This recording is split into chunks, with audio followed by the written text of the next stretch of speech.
अगला चैप्टर हमारा फोर्सेस का है। फोर्सेस के अंदर हम लोग पढ़ेंगे F is equals to mu R. Let's develop a concept.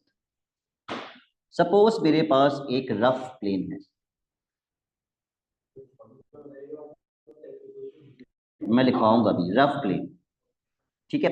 और इस रफ प्लेन के ऊपर एक ऑब्जेक्ट रखा हुआ है जिसका weight W equals to mg होता है ना, तो जिसका वेट mg है।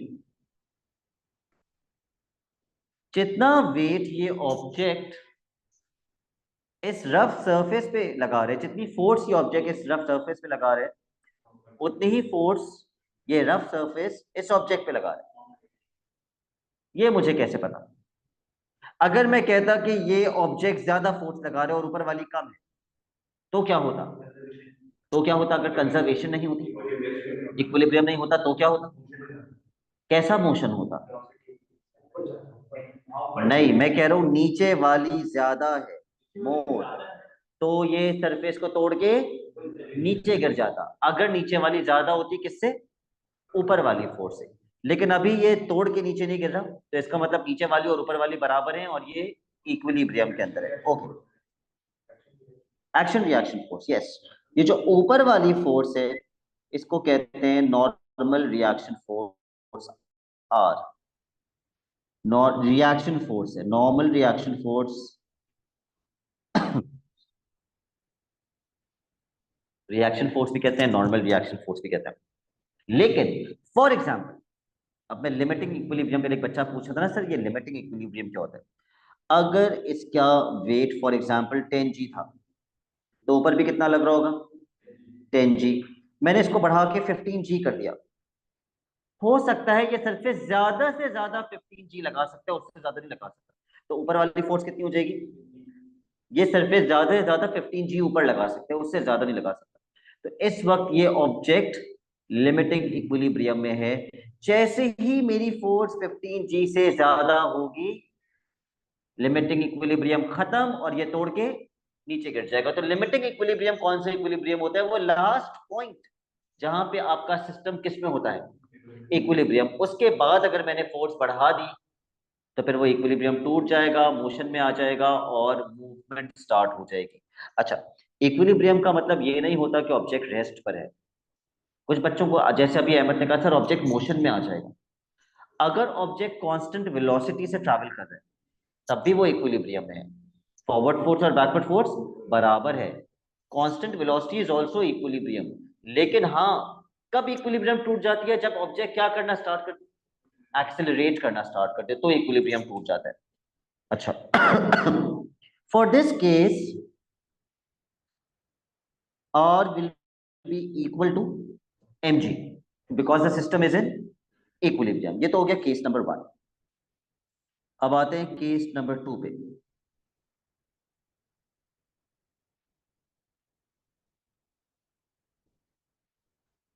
एक ऑब्जेक्ट है,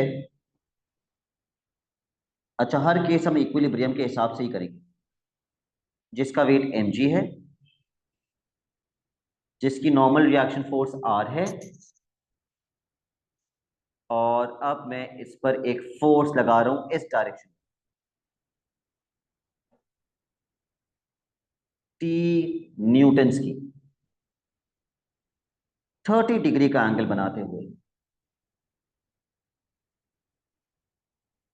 अगर मैं आपसे कहूं कि ये सरफेस एक रफ प्लेन है, तो एक और फोर्स जो मैंने मिस कर दी वो क्या है? फ्रिक्शन। फ्रिक्शन भी होगी। ऊपर वाले केस में फ्रिक्शन क्यों नहीं होगी? क्योंकि ऊपर नीचे फोर्सेस लग रही थी, इसकी कोई हॉरिजॉन्टल मूवमेंट नहीं थी। लेकिन इस टी न्यूटन की वजह से ये ऑब्जेक्ट कहां ट्रैवल करेगा? Towards right. तो फ्रिक्शन कहां लगनी चाहिए? Opposite to the motion, towards left. तो मैं बैकवर्ड्स लगा दूंगा एफ। सपोज ये सिस्टम भी इक्विलिब्रियम के अंदर है।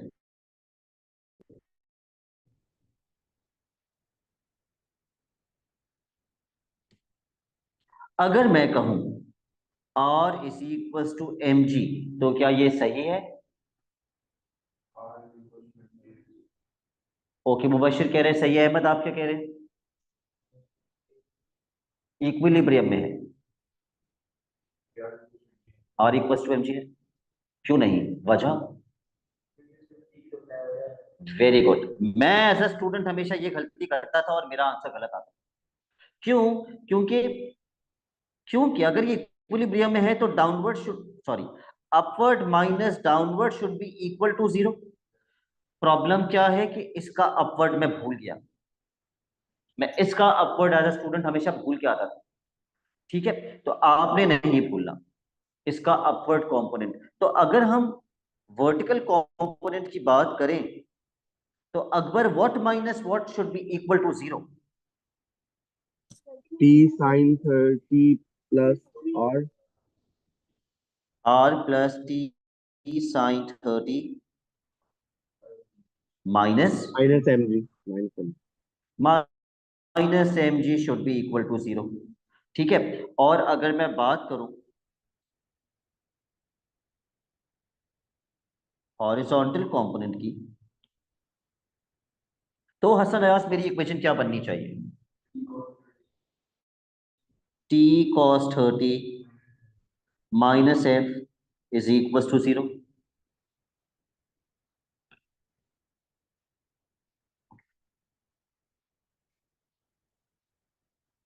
And before we go on to the third example, let's study the formula of F.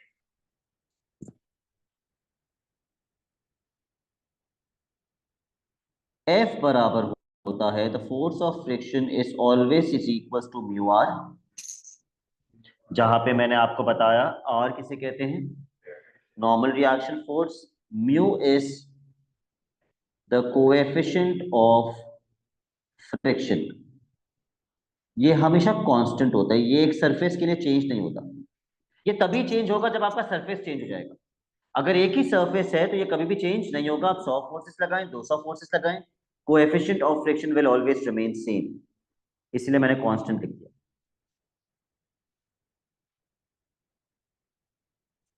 तो जो मेरी एग्जांपल नंबर 2 है वो सिंप्लीफाई होके क्या बन सकती थी? टी कॉस 30 माइनस एफ की जगह पे म्यू आर लिख सकता था मैं, because F is equal to mu R. अच्छा, अब आते हैं तीसरी एग्जाम्पल पे।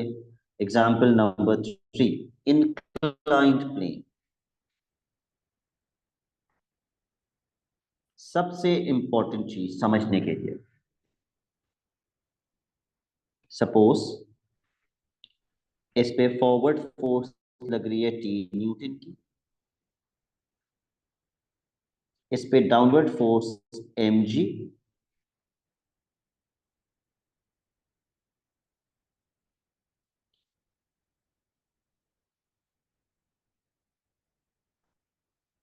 फ्रिक्शन कहां लगेगी? नीचे की तरफ। बड़े कॉन्फिडेंस से हसन ने बोला, लेकिन मैं अभी बताता हूं कि हमें नहीं पता नीचे की तरफ लगेगी या ऊपर की तरफ लगेगी। फ्रिक्शन नीचे लगेगी या ऊपर लगेगी, क्योंकि हो सकता है ये ऑब्जेक्ट नीचे जा रहा हो वेट की वजह से। भले मैं टी न्यूटन की फोर्स लगा रहा हूं, हो सकता है तब भी ये अपने वेट की वजह से कहां जा रहा हो? नीचे। तो फ्रिक्शन कहां लगनी चाहिए अगर ये नीचे जा रहे हैं तो? ऊपर। और अगर टी न्यूटन की वजह से ये ऊपर जा रहे हैं तो फ्रिक्शन कहां लगेगी? नीचे। एक आध दफा ये भी आए, find out two possible values of friction. तो यानी कि एक बार आप नीचे लगा के भी चेक करेंगे, एक बार ऊपर। लेकिन ज्यादातर क्वेश्चन में बताया हुआ होता है कि ऑब्जेक्ट इक्विलिब्रियम में तो है, but object is on the point of moving upwards. If the object is on the point of moving upwards, where will the friction act? Downwards. अच्छा, नॉर्मल रिएक्शन फोर्स कैसे लगाऊं? वर्टिकल या slant? पिछले case में तो मैंने vertical लगाई थी, तो उसका मैं आपको तरीका बता दूं। Normal reaction force is always perpendicular to the friction force. Normal और फ्रिक्शन हमेशा परपेंडिकुलर होते हैं। जी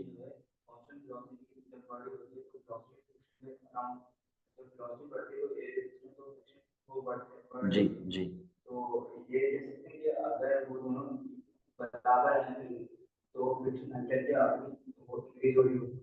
अगर क्या बराबर,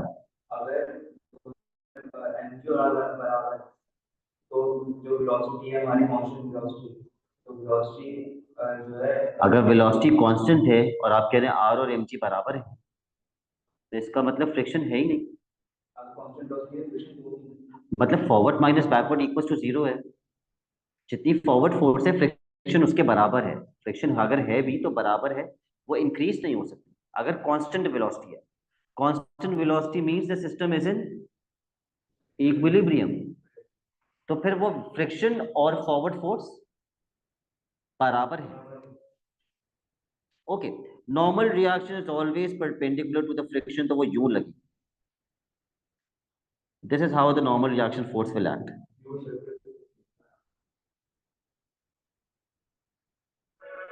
आर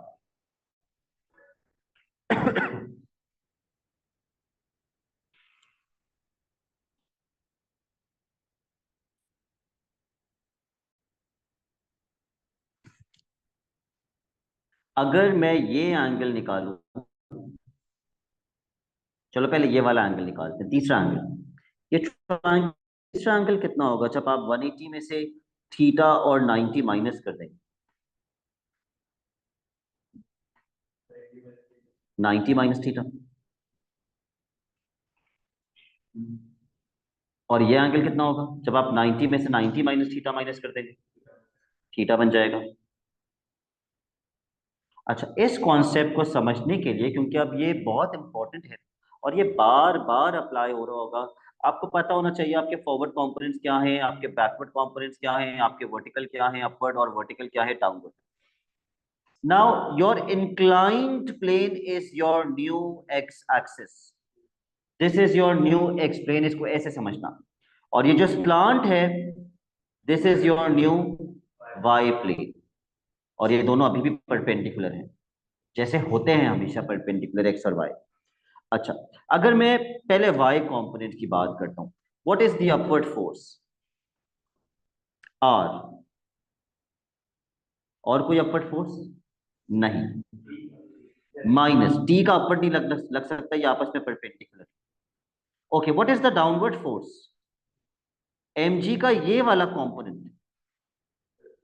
तो मैं क्या लिखूंगा? mg साइन, एंगल तो हमेशा एक्स एक्सिस के साथ लेते हैं ना, mg sine 90 minus theta. Haseeb, ये मैंने सही लिखा है गलत लिखा है?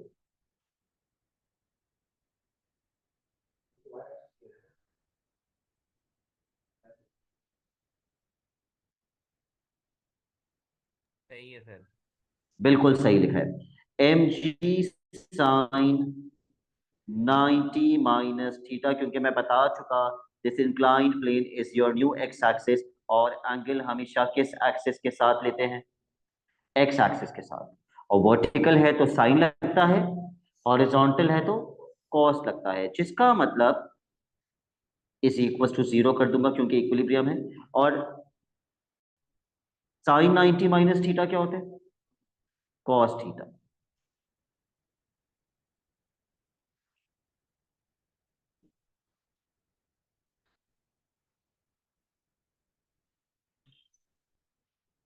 Taimur, can you tell me, इसका ये तो मैंने जो निकाला है ये तो इंक्लाइन प्लेन निकाला है जो मेरा एक्स एक्सिस का प्लेन था।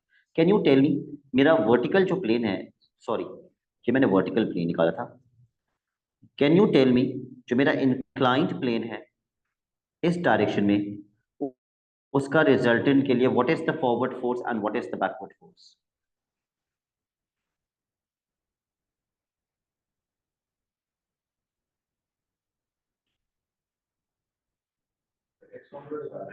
X component, yes, the inclined component. I think Taimur का माइक काम नहीं कर रहा है। Rania, is your mike working?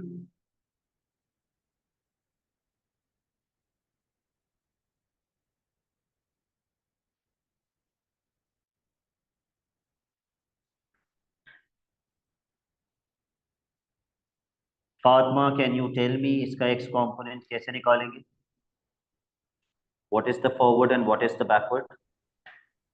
Sir, T minus mg sine 90 minus theta plus F. Okay, चूंकि आप एक्स कंपोनेंट निकाल रही हैं तो आपने साइन कैसे बोला?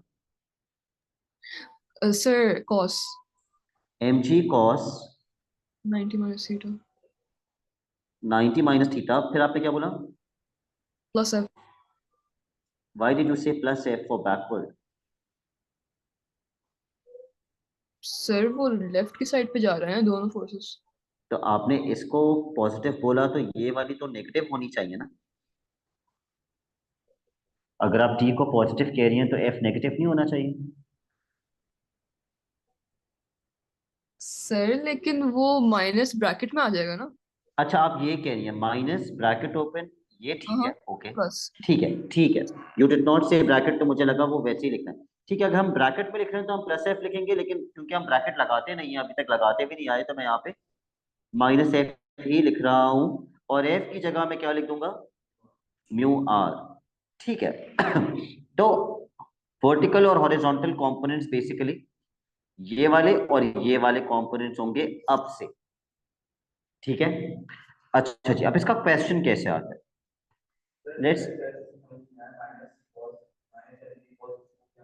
ओके, ये वाला जो कंपोनेंट होगा ये x के साथ है या y के साथ?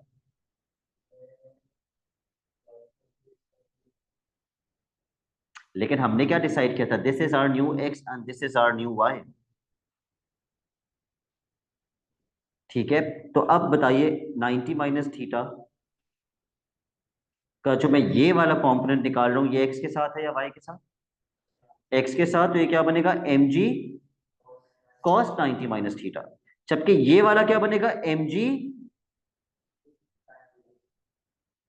एंगल तो हमेशा x के साथ ही लेते हैं, mg साइन, यस, ये वाला बनेगा mg cos 90 माइनस थीटा, और ये वाला बनेगा mg sin 90 माइनस थीटा। ठीक है, बिकॉज दिस इज कंफ्यूजिंग, चलो मैं इसको दोबारा से सिर्फ ये वाली चीज समझा देता हूं, और मैं आप लोगों को लिखवा देता हूं ताकि आप कभी भी गलती ना करें।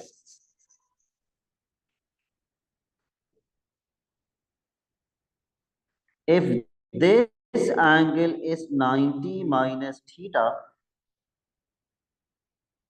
इसका बैकवर्ड क्या बनेगा?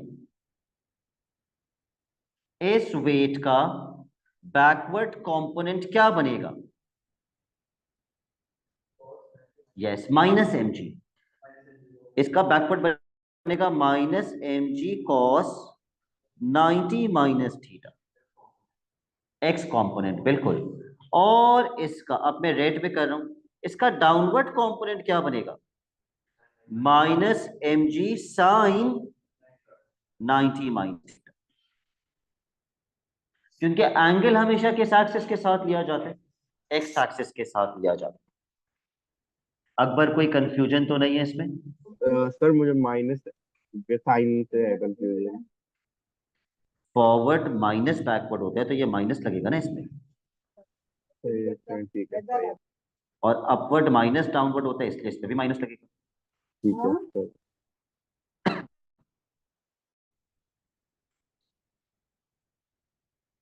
क्वेश्चन नंबर 1,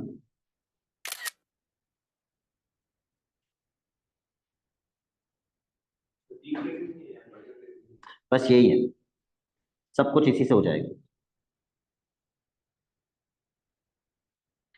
एक बार पढ़ लेना क्वेश्चन प्लीज ठीक से।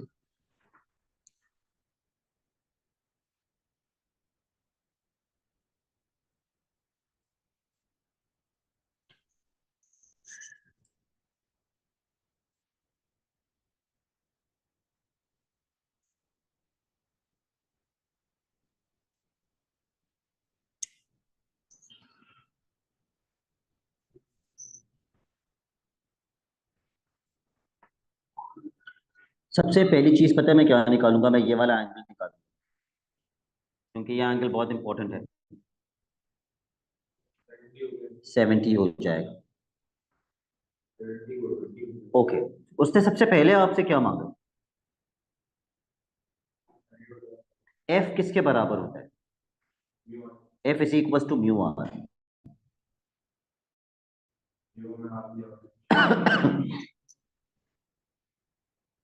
म्यू कितना यूज करना है हमें पार्ट ए बी सी के लिए? हाँ, लेकिन मुझे आर नहीं पता। आर के लिए मैं कौन से कंपोनेंट्स को रिजॉल्व करूं? हॉरिजॉन्ट मतलब इंक्लाइन या वर्टिकल? इंक्लाइन में आर आता ही नहीं, ये वाले कंपोनेंट में आर आता है, वर्टिकल में है तो स्लांट, लेकिन मैं वर्टिकल कह रहा हूं बिकॉज ये मेरा नया वाई है। जब मैं वर्टिकल कंपोनेंट को रिजॉल्व करूंगा, what is the upward force? Minus. Ahmad, what is the downward force? 10G।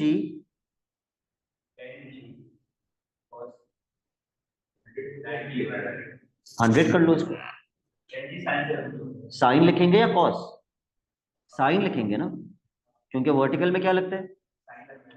Sign लगता है। लेकिन एंगल किसके साथ लेते हैं? एक्स एक्सिस के साथ, जो कि 70 है, इज इक्वल्स टू 0। यहां से आर की वैल्यू निकाल लीजिए। यूज जी एज 10 मीटर्स पर सेकेंड स्क्वायर। जी की वैल्यू 10 यूज कीजिएगा कैलकुलेटर में और डिग्री मोड में रखिएगा। पूरा एंगल कौन सा? ये एक एंगल है और ये एक एंगल है, बिल्कुल वैसे ही जैसे ये एक एंगल होता है और ये एक एंगल होता है। आप कौन सा यूज करते हैं? इधर एक्स एक्सिस वाला कौन सा है? तो यही यूज करेंगे ना। वर्टिकल निकालना हो या हॉरिजॉन्टल निकालना हो, एंगल तो एक्स का ही यूज करेंगे। हॉरिजॉन्टल के लिए कॉस और वर्टिकल के लिए साइन।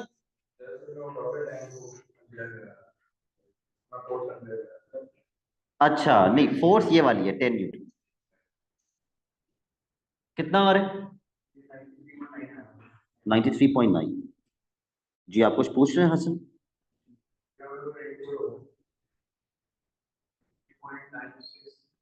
सिक्स के बाद क्या था? तो फिर 93, फिर 94 कट। जी की वैल्यू 10 यूज करेंगे। M1 के अंदर जी की वैल्यू 10 यूज की जाती है जी। कैसे होगा? ओके, ये और ये हमेशा परपेंडिकुलर होता है। R is always perpendicular to friction. अब हम एफ निकाल लेते हैं म्यू आर करके। म्यू के अंदर म्यू, आर के अंदर आर। बताइए एफ कितना आ रहा है?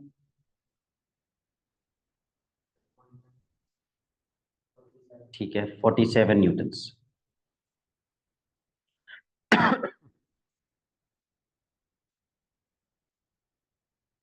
अब उसने एक बड़ी इंपॉर्टेंट चीज पूछी आगे जाके क्वेश्चन में। क्या पूछा?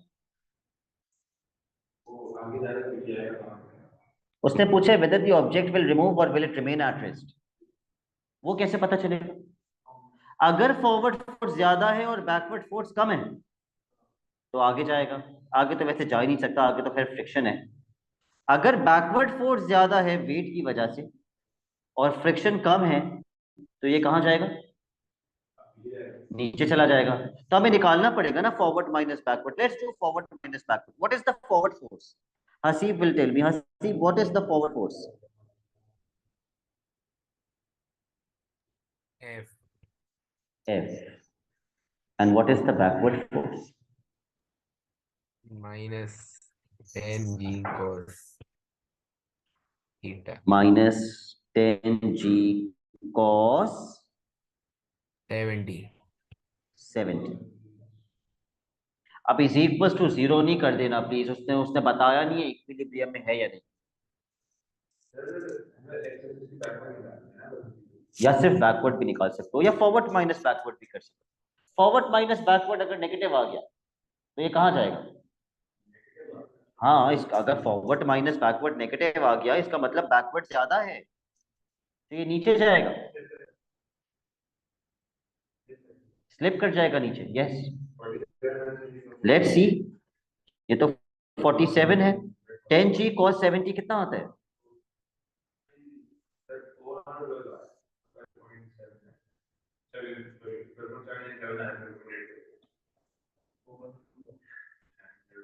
कितना आ रहा है? 12.8। आंसर तो पॉजिटिव आ रहा है, यानी कि फ्रिक्शन आगे नहीं जा सकता, आगे फ्रिक्शन है। ये रुका रहेगा, it will remain at rest. आगे फ्रिक्शन खींचे थोड़ी जाती ऊपर, इट विल रिमेन रेस्ट।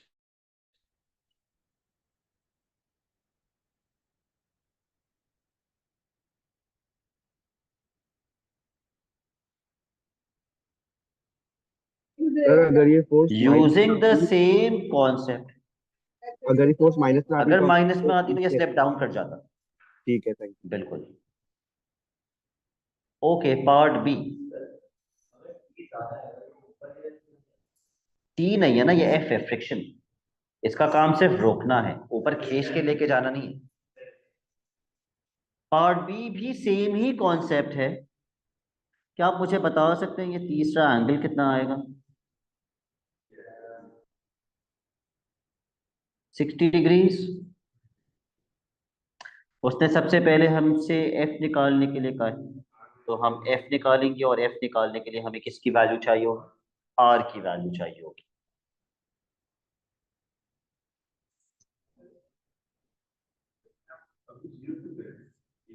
हाँ, वर्टिकल में ये एक वैलिड क्वेश्चन है सर, आपने वर्टिकल में क्यों जीरो कर दिया था?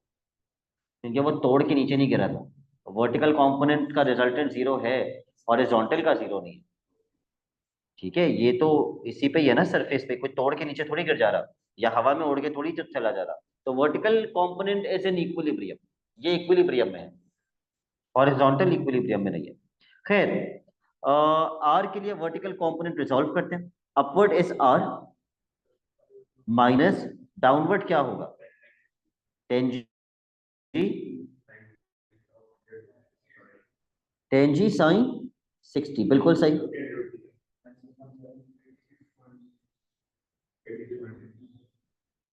86.6। ओके, आप मुझे खुद हॉरिजॉन्टल सॉल्व करके बताओ कि भाई ये नीचे स्लिप होगा या नहीं होगा। नेगेटिव में आ रहा है।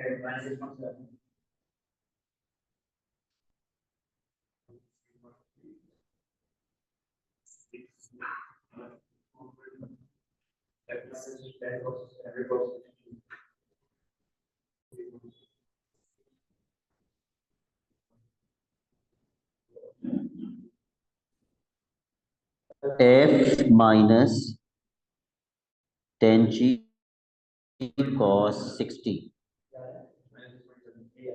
माइनस 6.7। ओके, यानी कि बैकवर्ड फोर्स ज्यादा है, यानी कि it will slip down.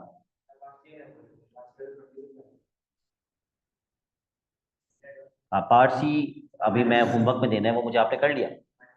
Negative आ रहे तो उसमें भी it will slip down. Okay, चलो एक मुश्किल वाले पार्ट पे आ जाते हैं। मुश्किल वाला क्वेश्चन 1 में नहीं आएगा, क्वेश्चन नंबर 2 में आएगा। Let's make the question a little more tricky. Question number 2, part A. भाई, क्वेश्चन 1 के अंदर ना लास्ट 3 पार्ट्स में ये देख लेना, म्यू चेंज हो गया है। तो जब होमवर्क में करोगे ना DEF, तो म्यू 1/4 लेके करना। और यही शायद क्वेश्चन 2 में भी है। नहीं, क्वेश्चन 2 में 1/7 ही लेना है सारे पार्ट्स में। ठीक है, पढ़ लीजिए एक बार क्वेश्चन और देखिए सबसे पहले वो क्या मांग रहे हैं आपसे।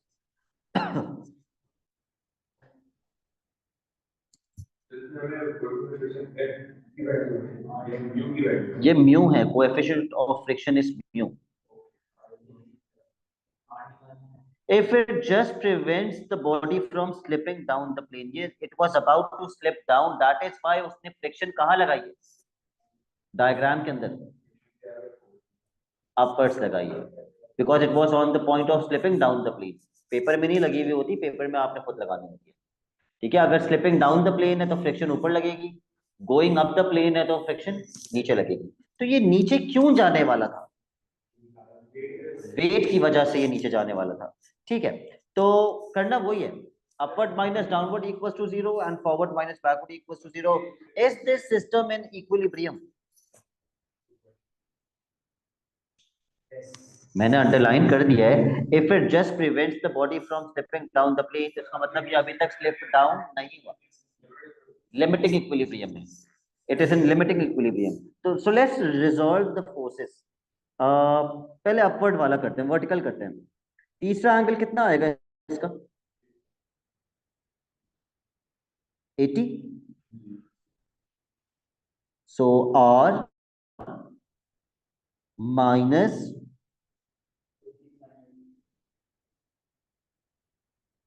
5G sin 80 is equals to 0।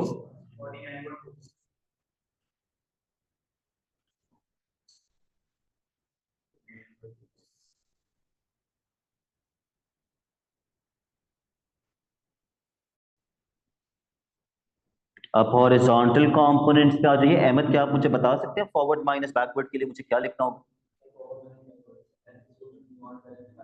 नहीं, आप डायरेक्ट बता।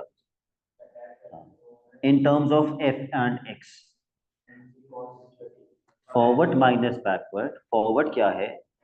X plus F minus M G cos 80 is equals to 0।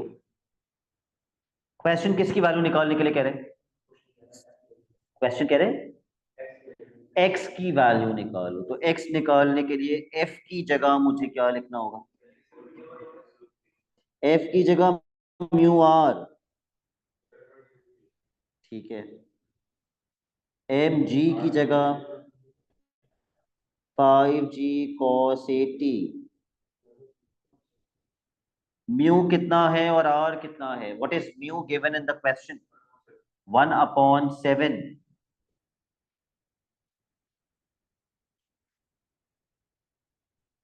What is R? 49.24 minus 5g cos 80। चलिए भाई, बहुत सारा कैलकुलेटर यूज कर लीजिए और मुझे आंसर बता दीजिए। अलग अलग आंसर्स नहीं बताओ, एक आंसर बताना।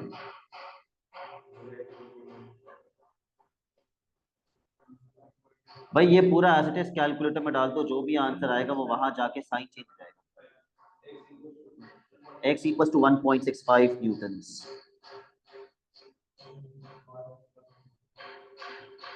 ठीक है, तो एक पार्ट आप लोग इसका अभी एज क्लास वर्क कर लें।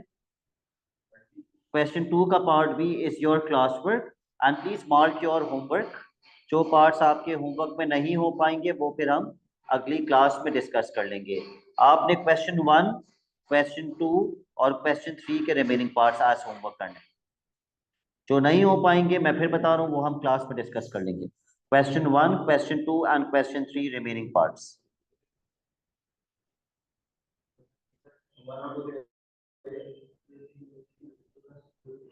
Or Taimur, it is your responsibility to make sure that you have the pictures of the questions.